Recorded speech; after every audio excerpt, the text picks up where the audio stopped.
Hello, my name is Daniel Rogers, and this is my case study for EDL 850.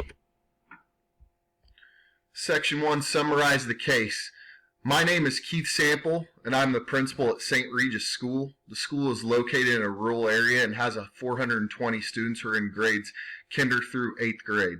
There are 2 teachers per grade level, and 1 special education teacher for kinder through 4th grade students, and another one for 5th through 8th grade students. I, Mr. Sample, have created a strong rapport with the faculty and the community. Mrs. Brandon, a teacher new to St. Regis this year, noticed that Mrs. Lynn, which is our librarian and media specialist, was making illegal copies of computer software programs without written permission and giving those copies to other teachers. Therefore, she was violating copyright law. Other teachers had requested that Mrs. Lynn make the copies of the software. Our PTA president, Mrs. Evans, she volunteered in the library and she helped Mrs. Lynn make the illegal copies of the software. Mrs. Brandon stopped by my office one day with a perplexed look. In an attempt to promote the well-being of an adult, Mr. Sample asked Mrs. Brandon what was wrong, and she confided into what Mrs. Lynn was doing as far as making the illegal copies of the software. Mr. Sample went to the library to see Mrs. Lynn the next day. Mrs. Lynn proudly explained what she had been doing and how she was saving the school money.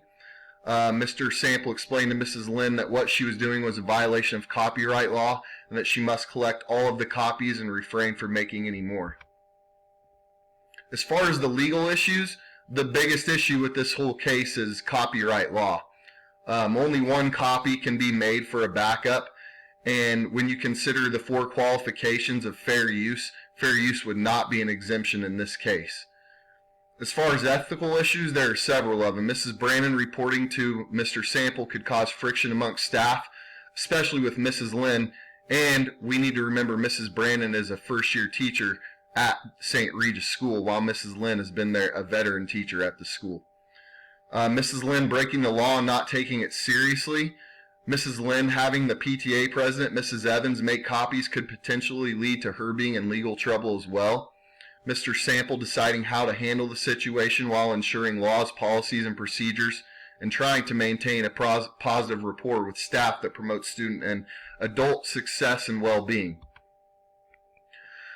The school media specialist, librarian, Mrs. Lynn, was making illegal copies of software and distributing to teachers throughout the building, which caused a new faculty member, Mrs. Brandon, to report that information to Mr. Sample, the school principal. The people that were involved is myself, Mr. Sample, Mrs. Lynn, who made the copies, Mrs. Brandon, who let me know that Mrs. Lynn was making the copies, and the PTA president, Mrs. Evans, who participated in making the illegal copies. As far as the unknown people involved, students and families, as far as we know, they have nothing to do with this. They don't know what was going on, and we're not exactly sure of how many or which faculty members played a role in this and which of them requested and or received the illegal copies. The place that it took place is at St. Regis School. The school has a computer lab with 20 computers. The teachers wanted to supplement their classroom activities with independent student use of the single computer in their classrooms. Therefore, they asked Mrs. Lynn to make the copies so they could use it in their classrooms. Mrs. Lynn made the copies and began handing them out. The unknown is, does the school or district have any guidelines, policies, or regulations regarding copyright law that are well known to the faculty? The situation could be very damaging to all stakeholders in the community. It could show that teachers are knowingly breaking the law. It could also result in a lawsuit which would affect everyone. Individuals that have a stake in the outcome include Mr. Sample, Mrs. Lynn, Mrs. Brandon, faculty, students, and parents, because again, the lawsuit could affect everyone. I've only spoken with Mrs. Lynn regarding the situation. I need to meet with all the faculty to review copyright laws and find out who all played a role in this situation. I also need to speak with Mrs. Evans because she made copies as well. She might not even know that she was breaking any laws. The superintendent should be made aware of the situation as well, just to keep them in the loop in case anything comes out of this. I can learn more about the situation. I need to find out who all received copies and if anyone else violated copyright laws. Identifying options. The first option you could do would be leave the situation alone and let Mrs. Lynn continue to copy and distribute software. The second option, the most harsh option, would be immediately remove Mrs. Lynn from her duties because she broke the law, destroy all illegal copies, have a meeting to discuss copyright law and consequences with the faculty, and speak to Mrs. Evans about her role and inform her of the copyright laws that were broken. Third option would be to explain to Mrs. Lynn the laws, district-wide policies, guidelines, and regulations regarding copyright infringement. Give her the opportunity to collect and destroy all copies that were made. Explain to her that if she does not destroy all copies, then she will be fired. Talk to Mrs. Evans about her role and explain the law to her. Let the superintendent know to keep him or her in the loop of what's going on and provide school or district-wide professional development regarding copyright laws. The pros and cons. For option one, the pros would be that the relationships with faculty remain positive because nobody was reprimanded. The only one this might cause issues with would be Mrs. Brandon, who's the one that turned in Mrs. Lynn. And teachers are getting extra software for free, so it's not coming out of the budget, and they're able to have extra software in their classrooms. The cons, the school and Mrs. Lynn could face litigation because of the laws that were broken. I could, or most likely would, be fired for taking no action if the copyright infringement is found out. And it also creates a bad culture by knowingly breaking the law and doing nothing about it. For option two, the pros are it shows everyone that we will not allow people to break the law. The other pros that the illegal copies are destroyed. The cons, it could damage the school reputation and my reputation for firing a veteran teacher on their first offense.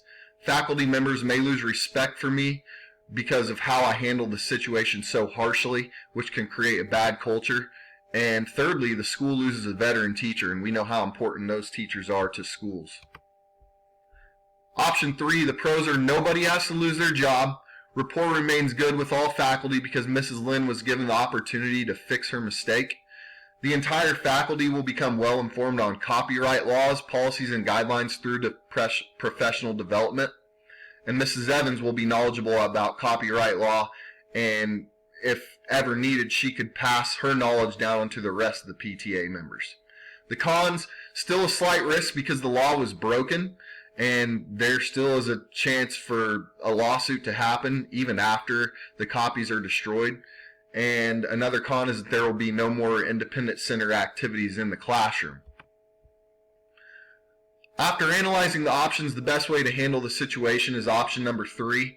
Communicating the laws, rights, and policies to Mrs. Lynn will allow her to note that what she did was wrong and why she must fix the problem. This option also takes all stakeholders. It takes teachers, faculty, students, and parents into consideration. And through PD, it should ensure that all faculty adhere to the laws, rights, policies, and regulations regarding copyright. Option three also helps keep a strong culture at the school because it shows that breaking the law will not be tolerated, but also that people can be given the opportunity to correct their mistakes depending on the situation. To implement the decision, first I would need to meet with Mrs. Lynn to let her know the laws, guidelines, policies, and regulations regarding copyright.